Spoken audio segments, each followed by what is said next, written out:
Welcome to the Megyn Kelly Show. I'm Megyn Kelly. On this special edition of the show, we bring you deep into the fascinating and disturbing case of Bryan Kohberger and the murder of 4 young college students in Idaho. The trial of Bryan Kohberger is expected to begin sometime in 2024. We have brought you the details of the murder that November early morning, of Kohberger's arrest, and we went deep into the psyche of the man accused of committing these heinous crimes. Today, we examine the trial ahead. What is the case, legally speaking, against Bryan Kohberger?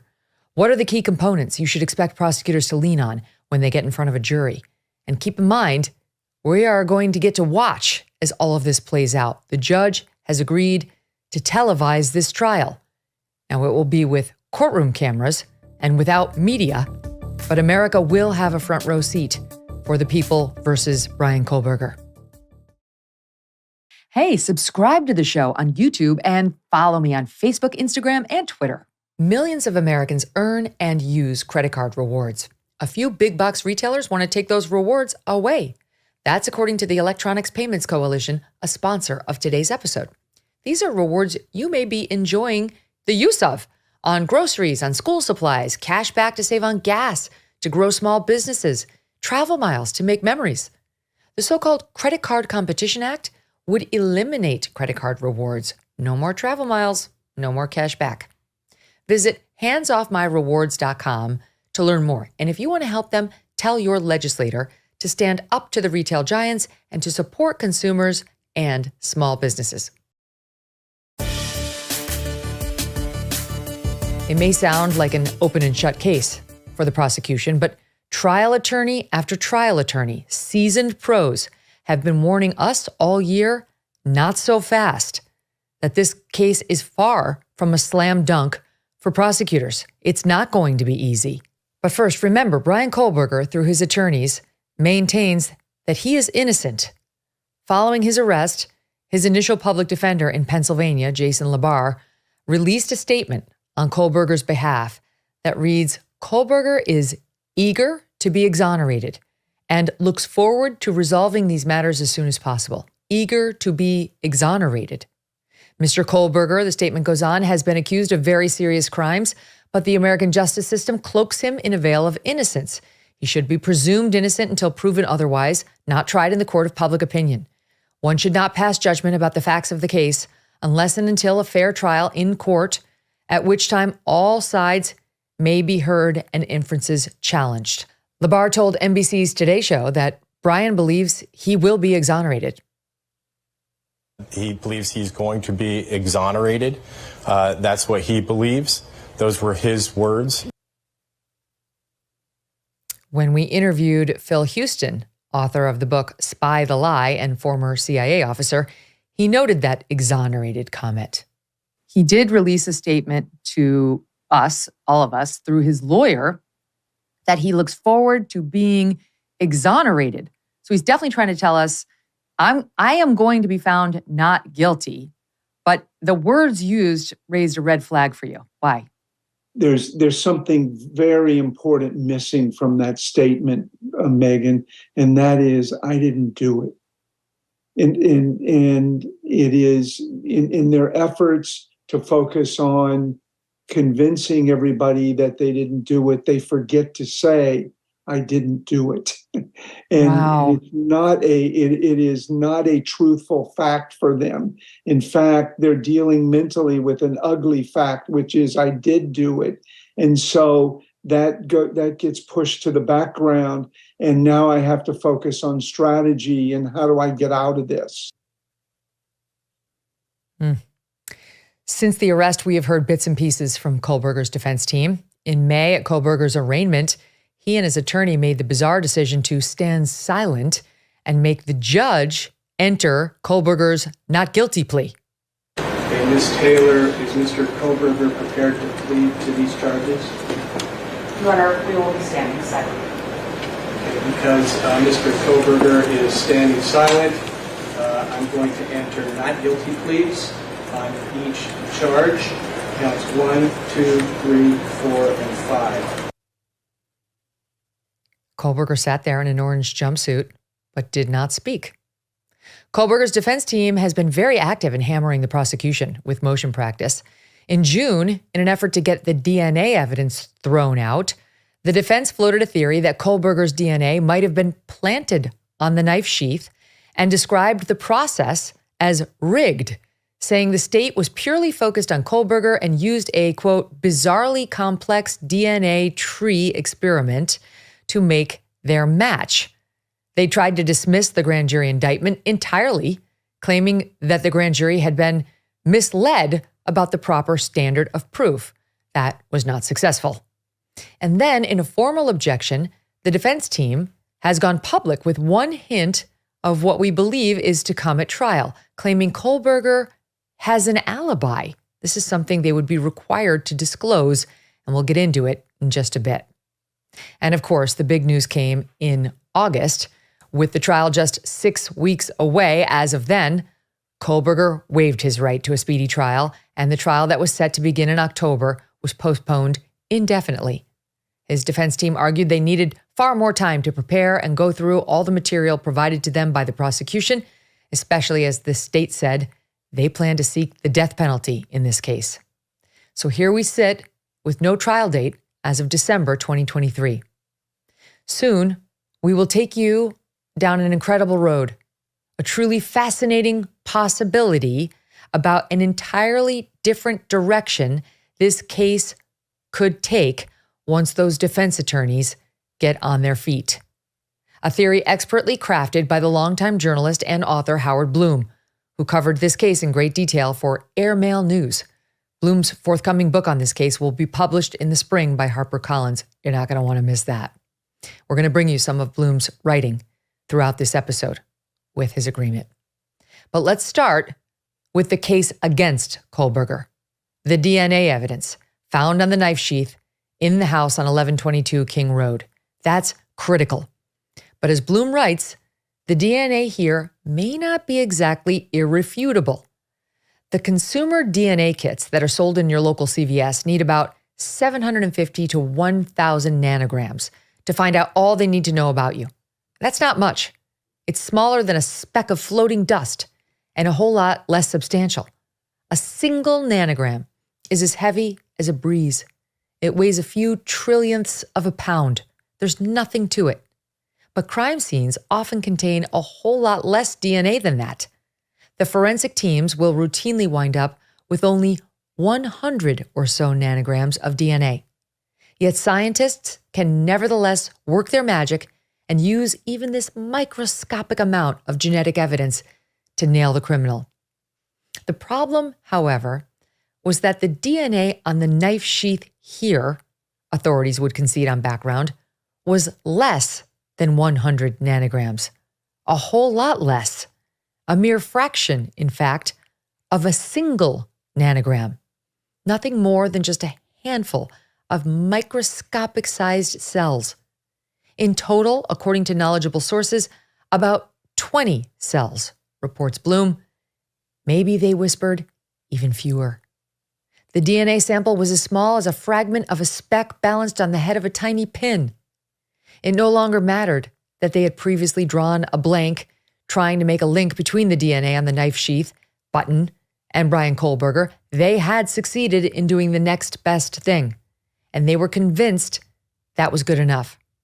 They had matched the speck of DNA recovered from the murder house to the DNA embedded in the trash of Michael Kohberger, the suspect's father.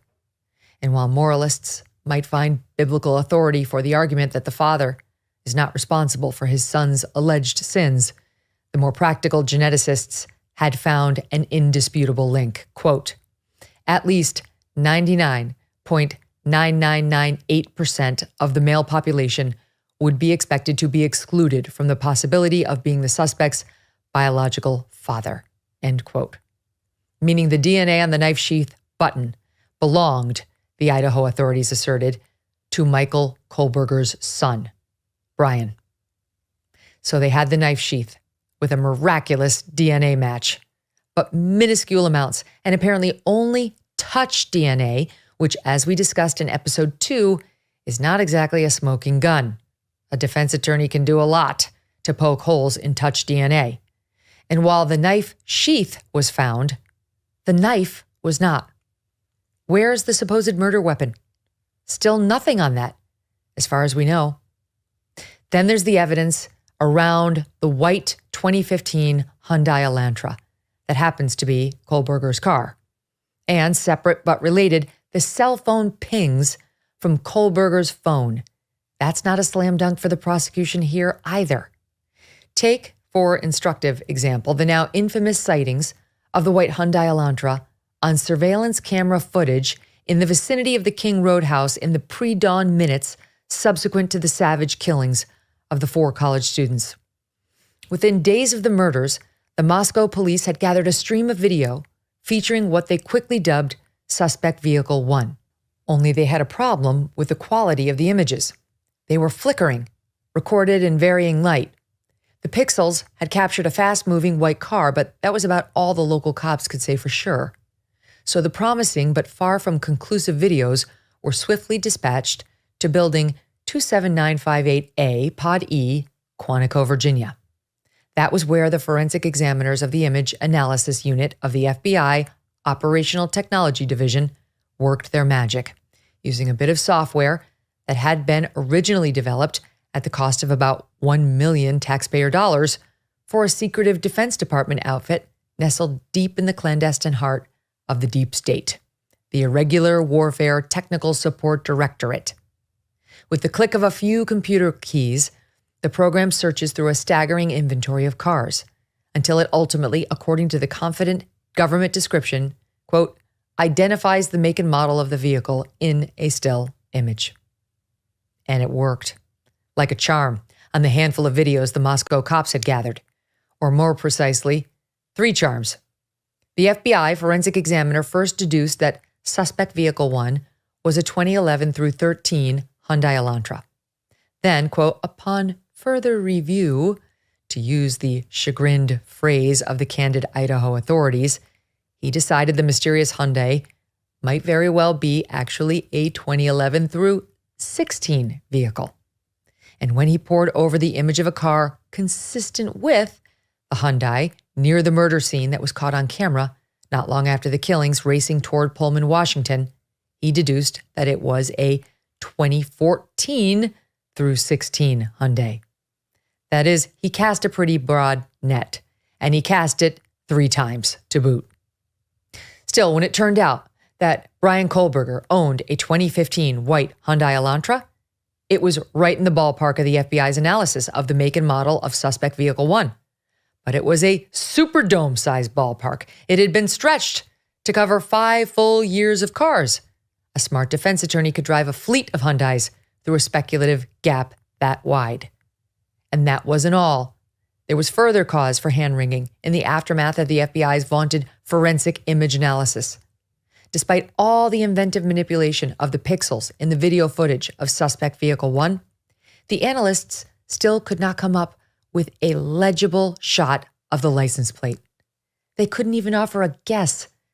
They had no idea. Even more vexing, there wasn't a single legible image of the driver.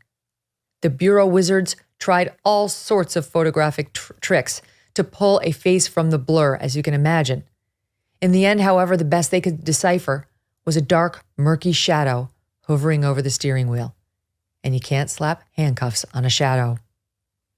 At a glance, the new evidence seemed deeply incriminating.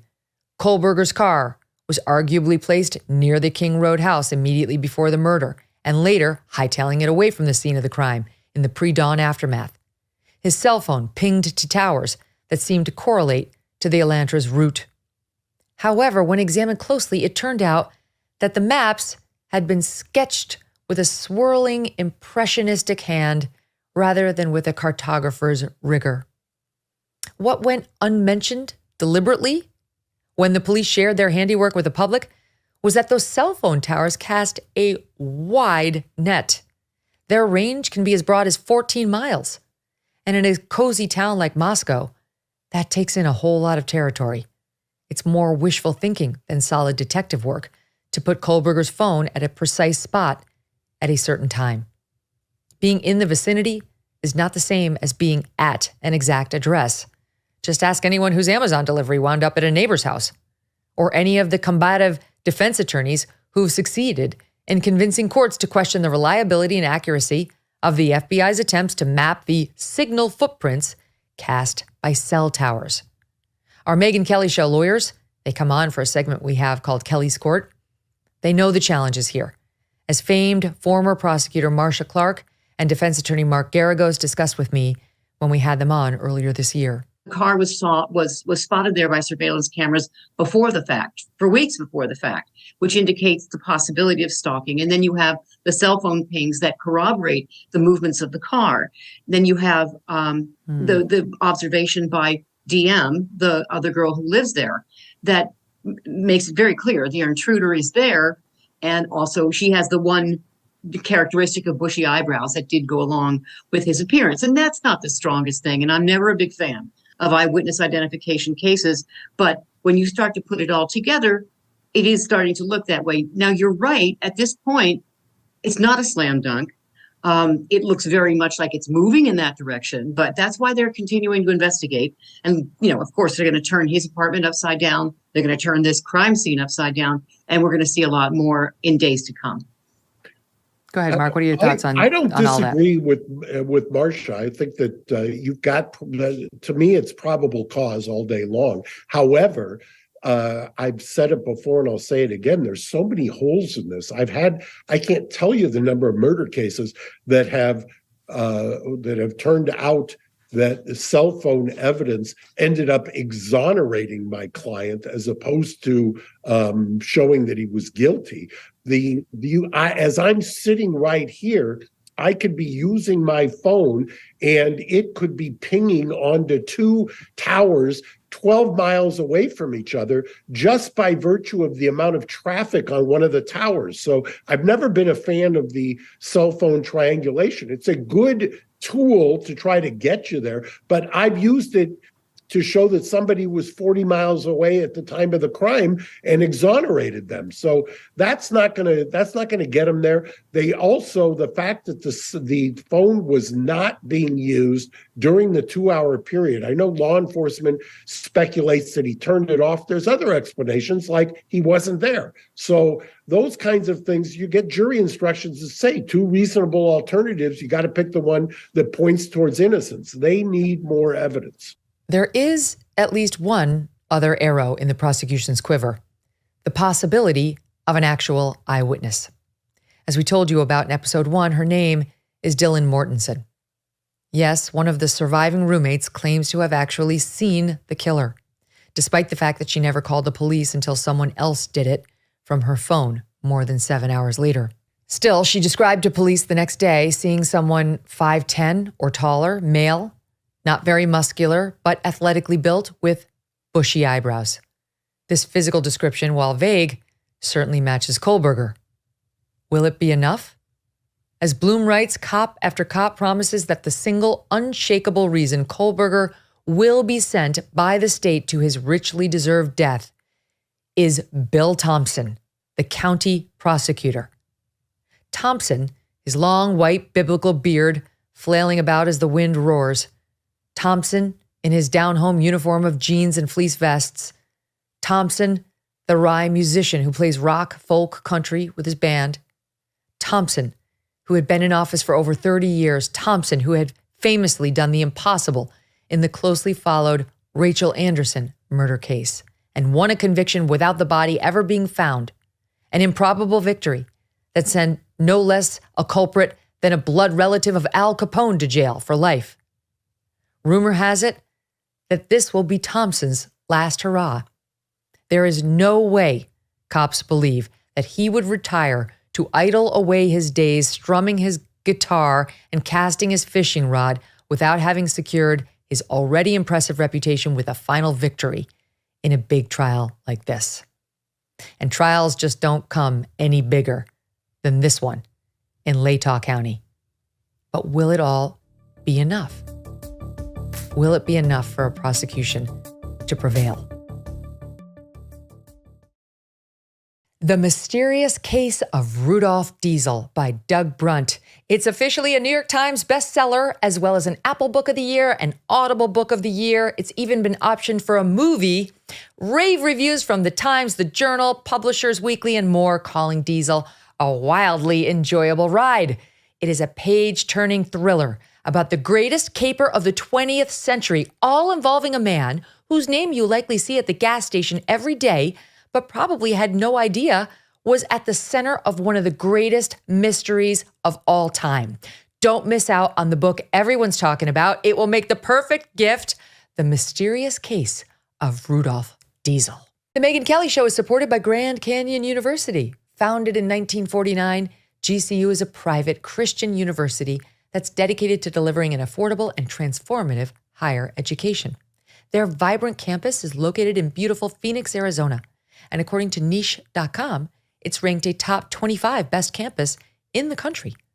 As of June 2023, GCU is offering 330 academic programs with over 270 online, allowing you the freedom to earn your degree on your time from wherever you are. You can do it in your pajamas if you want. At GCU, your degree, whether it's a bachelor's, master's, or doctorate, integrates the free market system and a welcoming Christian worldview. Learn more about GCU's programs, competitive tuition rates, and scholarship offers, too, from your university counselor. They're part of the supportive graduation team that takes a personalized approach to helping you at GCU achieve your academic goals, walking alongside you every step of the way. Find your purpose at Grand Canyon University. Private, Christian, affordable. For more info or to enroll, visit gcu.edu. Let's get to the defense. First up, Ann Taylor, Kohberger's lead public defense attorney, in action from this year. As the court knows, we have been representing Mr. Kohberger since the very end of December of 2022. And during the course of the last several months, there has been a lot of discovery that's been requested and a lot that's been supplied. I come here asking the court to compel discovery. I'm seeking an order directing that we receive this discovery. As we told you, the defense has made clear that they plan on arguing that Kohberger has an alibi. Well, here's what we know. In August, defense attorney Ann Taylor and her team filed a formal statement disclosing that Kohberger plans to use an alibi defense. She's required to tell the court that. But she teased that it would be a unique one. From the filing, quote, Mr. Kohberger has long had a habit of going for drives alone. Often he would go for drives at night. He did so late on November 12th and into November 13th, 2022. Mr. Kohberger is not claiming to be at a specific location at a specific time. At this time, there is not a specific witness to say precisely where Mr. Kohberger was at each moment of the hours between late night November 12th and early morning November 13th, 2022. He was out driving during the late night and early morning hours of November 12th through 13th, 2022. Counsel for Mr. Kohberger is aware that case law broadens the definition of alibi with the statutory requirement of a specific location to more broadly include disclosure of information that tends to state the person claiming alibi was at a place other than the location of an offense.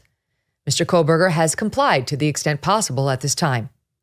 Corroboration of Bryan Kohberger not being at 1122 King may be brought out through cross-examination of the state's witnesses.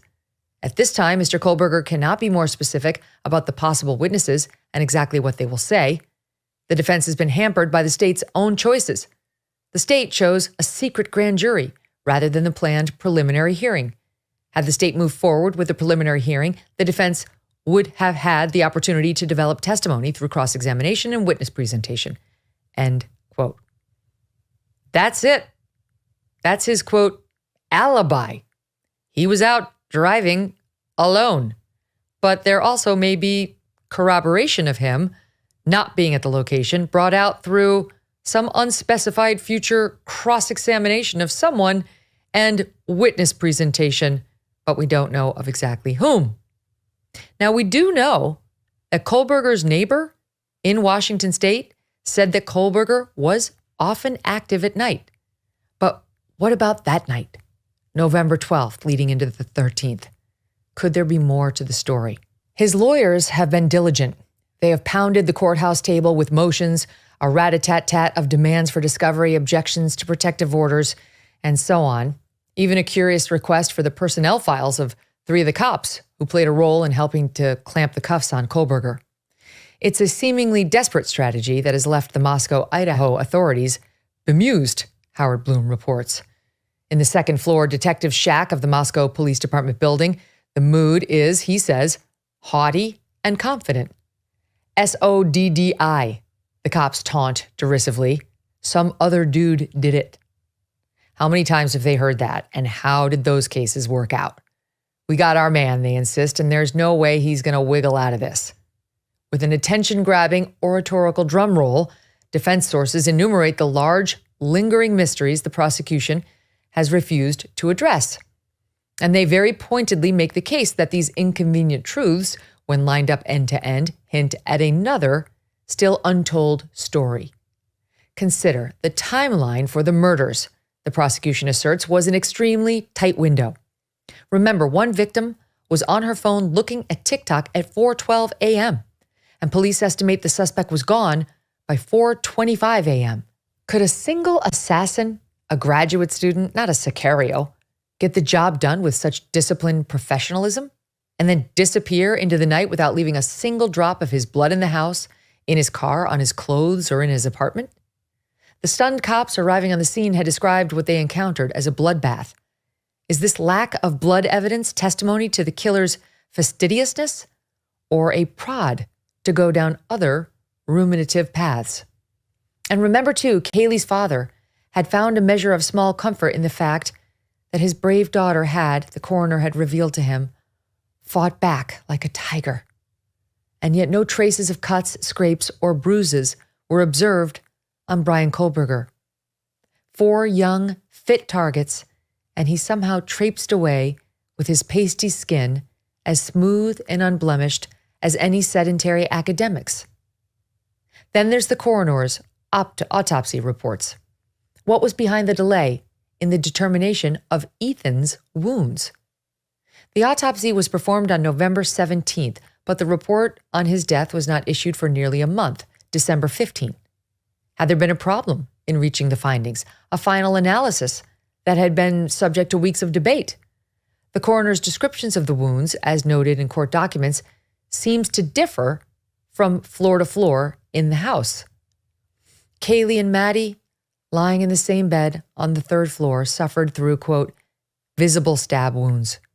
Yet on the floor below, Xana succumbed to, quote, wounds caused by an edged weapon. What does that mean? Ethan's, again, that's Xana's boyfriend, were, quote, caused by sharp force injuries. Why the difference? Was there some doubt in the coroner's mind that the wounds were all caused by the same weapon? And speaking of the murder weapon, where is it? The knife, or is it knives, used in the attack has not been found. There is not an incriminating trace of a weapon that can be tied to Kohberger, at least not that we know of. But these suspicions are just preludes to the bigger mysteries that keep the defense up at night. In an objection to state's motion for a protective order they had filed late in June, the team zeroed in on a few of the lingering questions. It is a revelatory document and a provocative one. They point out that back in December, the prosecution was made aware of 2 additional males' DNA found inside the King Road house, as well as male DNA on a glove found outside the residence just days after the murders. If the DNA had been Kohberger's, the prosecution would have been screaming this revelation from the Moscow rooftops. The state's stony silence, the defense believes, can mean only one thing. The DNA comes from 3 other men. And so the obvious and yet very pertinent questions remain unanswered.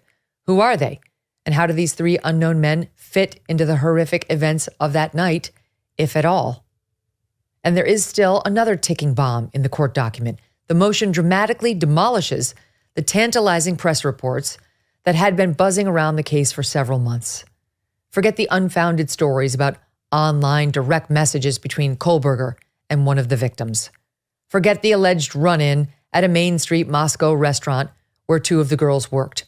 The defense asserts plainly that there is no connection, quote unquote, between Mr. Kohberger and the victims. And if there is no connection, then there is no motive, no obvious motive anyway. And without a motive, the random, brutal killing of 4 college students by a grad student from a nearby university sure is an enigma. Why? Why would he do it? It doesn't make sense. But there's still another puzzler at the beating heart of this case, namely the 8-hour gap between one of the surviving roommates, Dylan Mortensen, first heard disquieting noises in the house and spotted a masked, black-dressed intruder. Police were finally summoned 8 hours later. There have been a lot of agile, emphatic offerings to explain away this remarkable delay, and none so far the defense believes has been satisfactory, or they believe has the ring of truth. Meanwhile, these simmering doubts have only intensified now that the defense has been able to read the roommate's grand jury testimony. A person familiar with the grand jury findings that led to Kohberger's indictment told Howard Blum with undisguised bafflement and frustration that Dylan Mortensen's testimony, quote, raised more questions than it answered. Then the defense, along with virtually everyone else with access to the internet, watched a newly released video that showed a pickup truck leaving the neighborhood of the murder scene just minutes after the white Hyundai Elantra. Was this some neighbor heading off at a pre-dawn hour to his early morning job? A Romeo who didn't want to stay for breakfast? Or was it something else a whole lot more significant? Perhaps it was another piece in a complex puzzle that, despite the state's confident assurances, has not yet been satisfactorily pieced together. So the defense has gone on offense. The accumulated doubts have worked to liberate them from poking holes in the prosecution's case. And with this freedom, they have begun to explore new narratives, alternative versions of what might have happened on that fateful night in November on King Road. And if Kohberger was not the killer, or if he was an accomplice rather than the sole perp, then they realized they had to go back to what had been previously brushed over. They had to work their way to an explanation that made sense. And the farther they traveled, according to people familiar with what the defense team is exploring, the more the trail led inexorably to drugs. We know about Kohberger's past drug use. We also know from a variety of reporting that the area where the murders took place was a hotbed of drug activity. Then last March, a former University of Idaho frat president, a 22-year-old journalism major in his junior year, died. And in the aftermath of his sad and needless demise, new avenues of speculation multiplied, spreading out in previously unexplored and surprising directions. Let me tell you a story about a guy named Leo Grillo. Leo was on a road trip and he came across a Doberman. Now, this dog was severely underweight and clearly in trouble.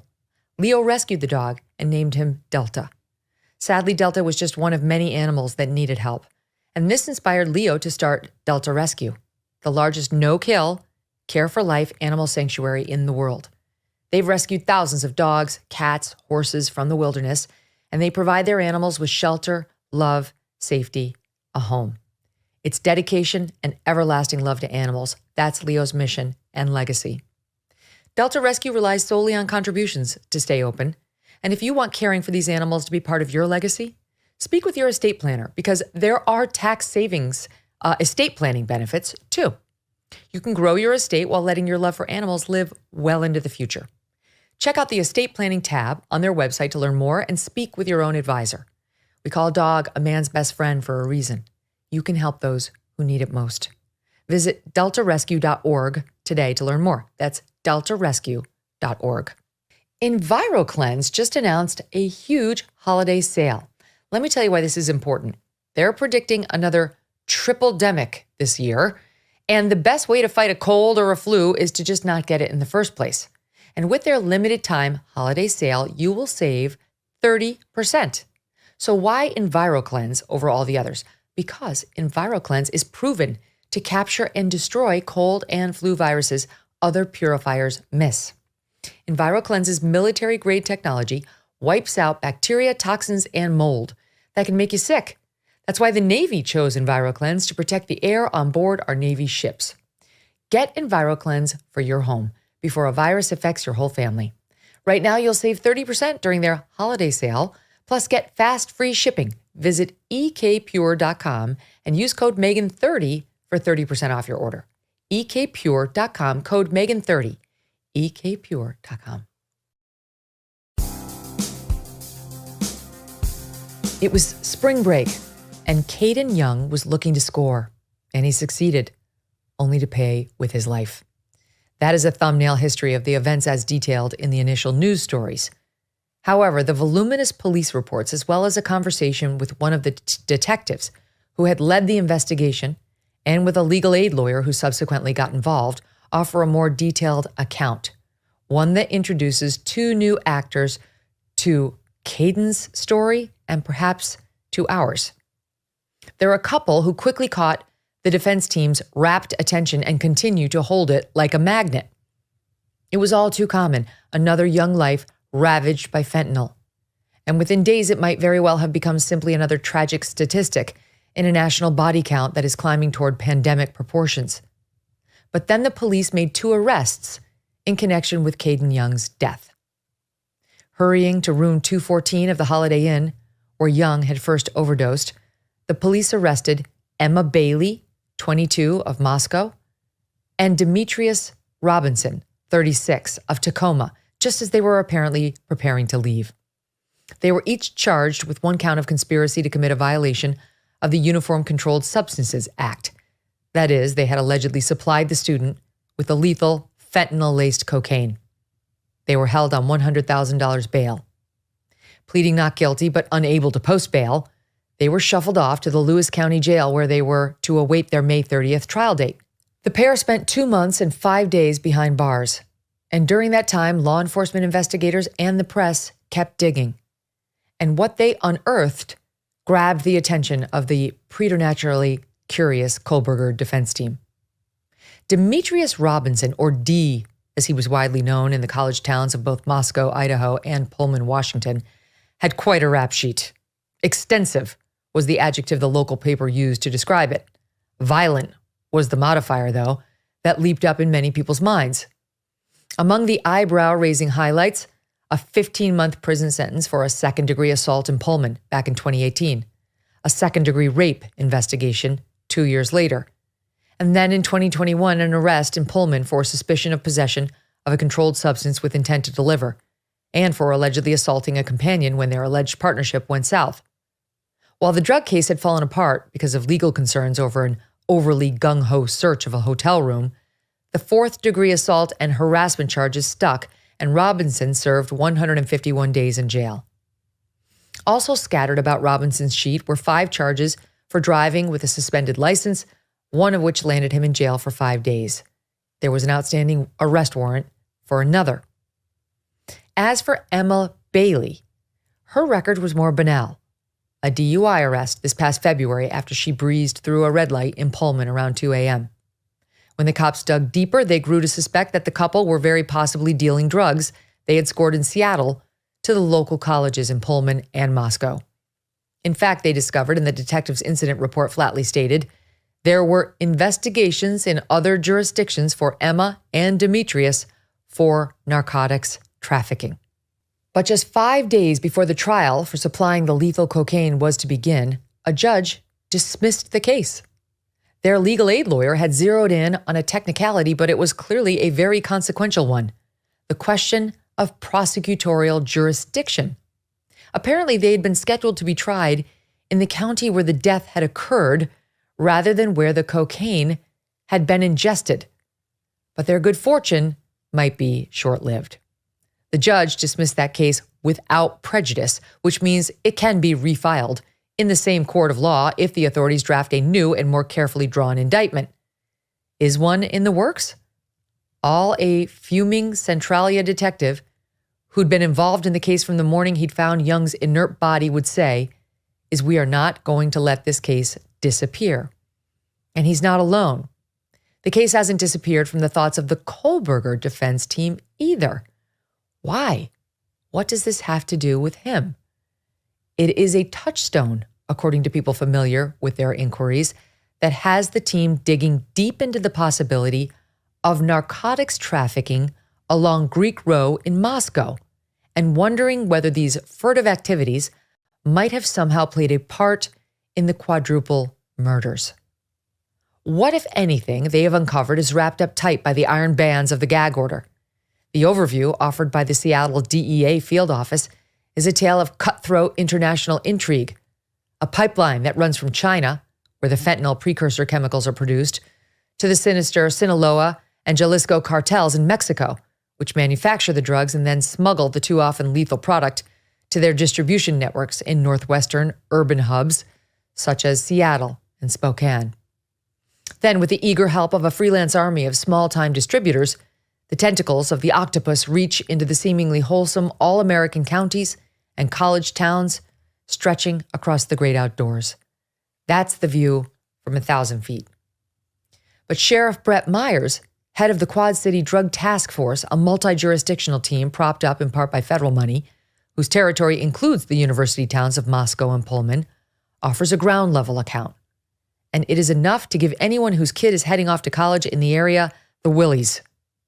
Matter-of-factly, the sheriff shares that his task force is working with college kids in the local schools whom they've caught dealing MDMA and cocaine, flipping them, and then using the students to go after the big local dealers.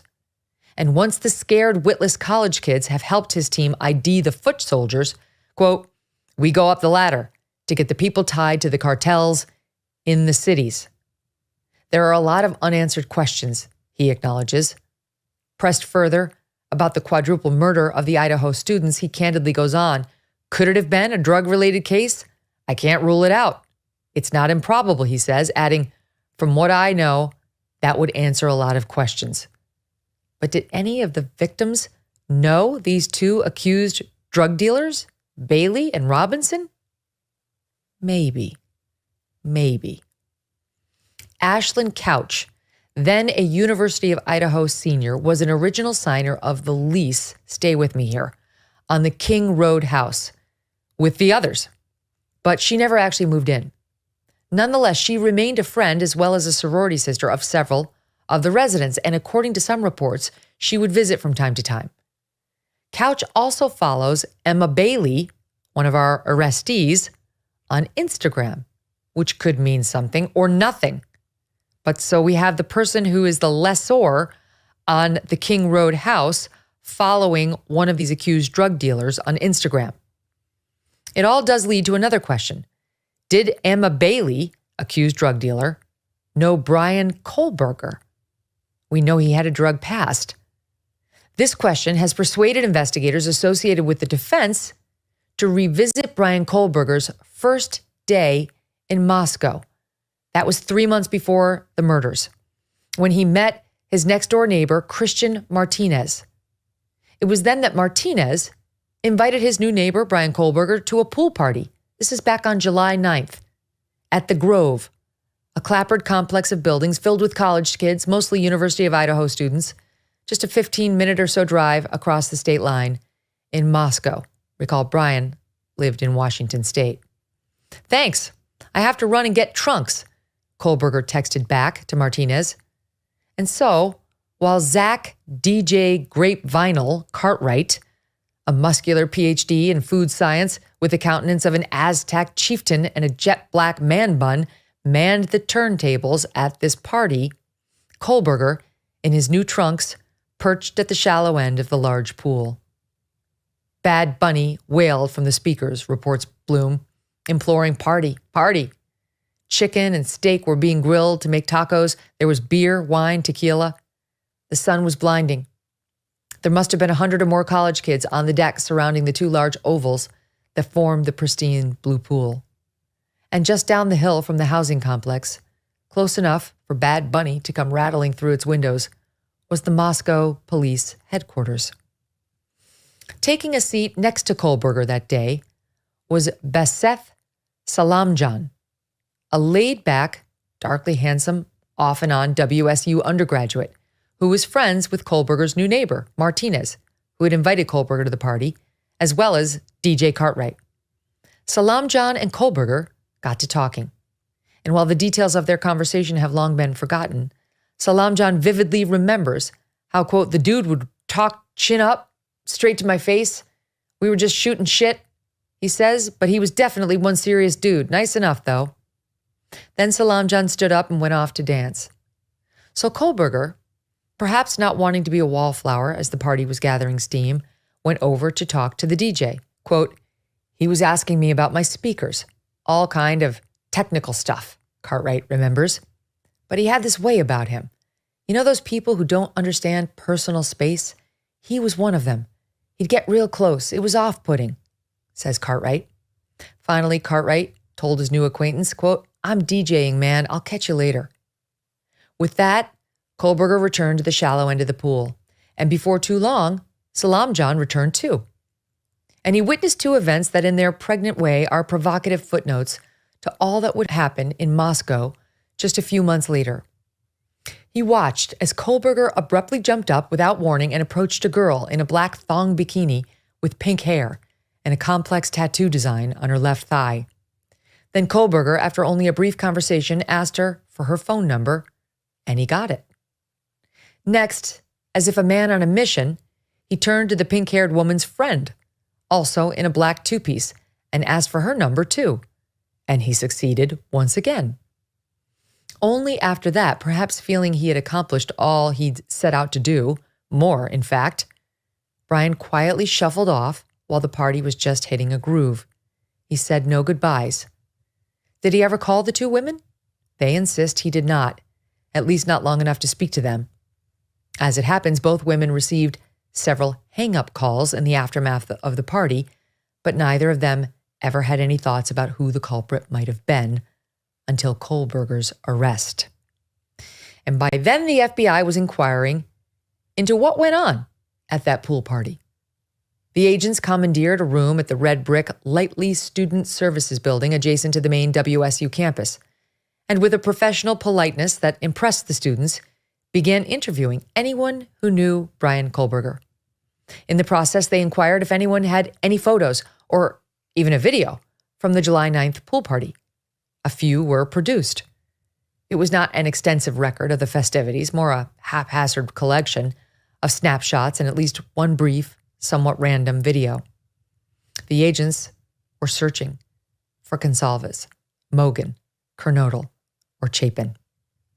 They could not find them, which means they weren't at the pool party, or they simply did not appear in the photos or the video that were taken that day.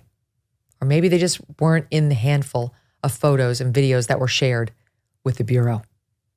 But what if the FBI's review, done last November in the early stages of this investigation, was too narrow? What if they had scrutinized the pictures in the video and had ignored the possible presence of another guest whose appearance could put a whole new spin on what happened at the house on King Road? What if accused drug dealer Emma Bailey had been at the pool party? If she had been, then she might very well have also been approached by Kohberger on the make. And if, as the police allege, she was in the habit of dealing recreational drugs, it might have been a connection a one-time heroin addict like Kohberger would have relished. This is all speculation, but the defense is looking into it. It might have been a connection that, unlike his approaches to the two other female partygoers, could have had some longevity. In fact, he might have even visited Bailey from time to time at her home in Moscow, which, as it happens, was tucked into the very end of a cul-de-sac a minute or so away from the murder house by car, which would put it very much within the same incriminating cell tower radius as the scene of the crime on King Road. So, was Emma at this party? Howard Blum talked to 7 people who had been there, and the responses he received, all shared after a good deal of thought, ran the gamut from "I think she was" to "she might have been." But no one said she definitely was there. And no one said she definitely was not. In short, there remains something for the defense to sink its teeth into. A hypothetical alternative to the version of the case presented by the prosecution. Now, this theory, as laid out by Blum, is just that, a theory. But the defense will surely try to suggest to the jury that there were other reasons for Kohberger to have been out driving that night, perhaps tapping into an old habit on a night he would later wish he had spent at home. Keep in mind, the defense does not need to prove anything here. It just needs to muddy the waters enough to create reasonable doubt. In our next and final episode, we dig into the as yet unanswered questions that may affect the jury's determination on that score. We'll see you then.